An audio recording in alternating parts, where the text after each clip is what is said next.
The uncertain path of Ibrahim Traoré, Africa's next dictator or a nation's safeguard. Ibrahim Traoré's rise to power in September 2022 was accompanied by promises of a swift transition to civilian rule. Pledging democratic elections by 2024, he captured the imagination of a nation yearning for stability. However, as we move deeper into 2025, those elections remain unfulfilled, leaving many to question whether Traoré is a savior of Burkina Faso or a leader unwilling to relinquish power. This complex narrative of hope, suspicion, and geopolitical intrigue demands closer examination. Traoré's ascension to power was seen by many as a necessary intervention. His coup against Lieutenant Colonel Paul-Henri Sandaogo Damiba was justified by pledges of restoring order and democracy. Yet, as the timeline for elections has come and gone, his initial commitments have been overshadowed by growing concerns over his intentions. Is Traoré another in a long line of African leaders who began as reformers only to succumb to the intoxicating allure of power? Historically, figures like Charles Taylor of Liberia and Robert Mugabe of Zimbabwe also started with promises of liberation. Their regimes, however, devolved into autocracies that prioritize self-preservation over national progress. Could Traoré be treading the same path? Or is his decision to delay elections a strategic move to stabilize a nation grappling with jihadist insurgencies and fragile institutions? Among his most ardent supporters, Traoré is seen as almost mythical. Some, in their awe, question whether he is even human, pointing to the enigmatic absence of information about his private life. Does he have a wife? Children? These basic details remain unknown, adding to the mystique surrounding him. Coupled with his ever-present armed guards and the pistol perpetually on his hip, Traoré's image is one of a leader both untouchable and impenetrable. For his detractors, this opacity signals paranoia, an autocrat guarding against unseen threats. Traoré's journey began far from the polished halls of power. Born in Bondokui to a nurse and a housewife, his modest upbringing shaped his perspective. After earning a degree in geology from the University of Ouagadougou, he joined the army, training at the George Namoano Military Academy. His experiences on the front lines, witnessing the indifference of senior officers who remained in air-conditioned headquarters, fueled his disdain for the military elite. Described as a man of the bush, Traoré's frank and direct demeanor distinguished him. His rise was not without challenges, as his defiance toward authority earned him both admiration and enmity. It was this dissatisfaction that propelled him to lead the 2022 coup, marking the beginning of his controversial rule. To many of his supporters, Traoré's continued leadership is seen as necessary for Burkina Faso's stability. The country is grappling with severe jihadist insurgencies, fragile institutions, and economic challenges. Traoré's decisive leadership, they argue, is vital to maintain order and protect Burkina Faso from external influence, particularly from France, whose colonial legacy and post-independence meddling still cast a long shadow over the region. France, having lost significant influence in the Sahel due to coups in Mali, Guinea, and Burkina Faso, is perceived by many as eager to restore its foothold. Traoré's defiance of French interests, coupled with his alignment with non-Western powers like Russia, has made him a symbol of resistance against neo-colonial interference.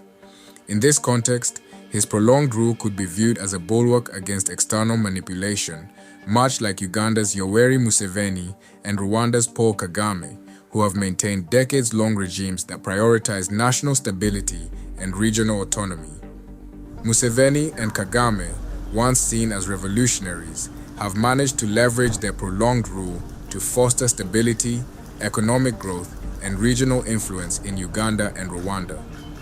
Museveni, in power since 1986, transformed Uganda from a war-torn nation into a relatively stable state, though his tenure has been criticized for suppressing dissent and extending term limits.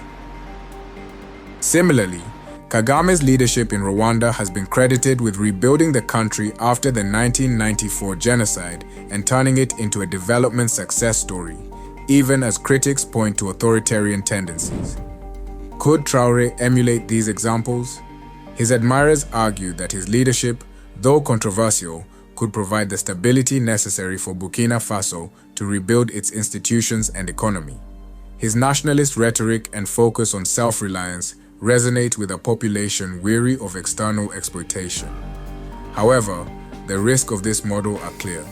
A prolonged grip on power often breeds complacency, corruption, and a disregard for democratic principles. In stark contrast to Traoré's hands-on populist approach, leaders like Paul Biya of Cameroon represent the dangers of neglect and external appeasement. Biya, who spends a significant portion of his time in Europe, has been accused of prioritizing personal comfort over national welfare. His governance style, marked by detachment and subservience to external powers, has left Cameroon struggling with economic stagnation and social unrest. This juxtaposition bolsters Traoré's image as a leader deeply invested in his nation's future. Traoré's administration has been defined by deep-seated distrust. After a near coup in September 2023, he tightened his grip on power. Armored vehicles were deployed, nighttime traffic was banned, and his residence became a closely guarded secret. His paranoia extends to the military. Several officers suspected of plotting against him were imprisoned or sent abroad for forced training. Civilians critical of his regime face abductions, forced disappearances, or redeployment to the front lines against jihadist groups. Critics argue these measures suppress dissent, but supporters contend they are necessary to secure the nation during a tumultuous period. Traoré draws heavily from Sankarist ideology, invoking the legacy of Burkina Faso's revolutionary leader, Thomas Sankara. Promising self-sufficiency, he has emphasized local food production and reduced reliance on imports. Ambitious plans, including nuclear power plants and electric vehicle factories, have been floated, but critics question their feasibility in a nation grappling with economic challenges. His anti-corruption rhetoric has resonated with rural communities while alienating urban elites. This divide underscores his populist strategy of positioning himself as a champion of the working class. Yet, the question remains, can these policies deliver tangible benefits, or are they mere rhetoric? Traoré's identity adds another layer of intrigue. Born to Muslim parents, he does not openly practice Islam.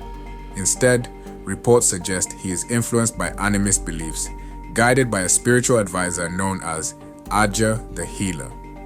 This connection to traditional practices resonates with rural communities but raises eyebrows among urban elites.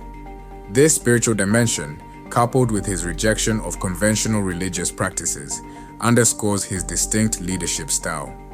It reflects the cultural complexities of Burkina Faso, a nation navigating the intersection of tradition and modernity. Today, Burkina Faso stands at a crossroads. Traoré's leadership could either navigate the nation through its challenges or deepen its crises. So far, things have been quite well, and in fact, Traoré has grown to be a popular figure across the continent. His defiance of external influence and populist rhetoric resonate with many, but the risks of prolonged autocracy loom large. As history unfolds, one question persists. Is Ibrahim Traoré the visionary leader Burkina Faso needs, or is he laying the groundwork for another chapter of authoritarian rule in Africa? The answer may rest with the Burkinabe people and their ability to hold their leader accountable. What do you think? Let us know your thoughts in the comments section.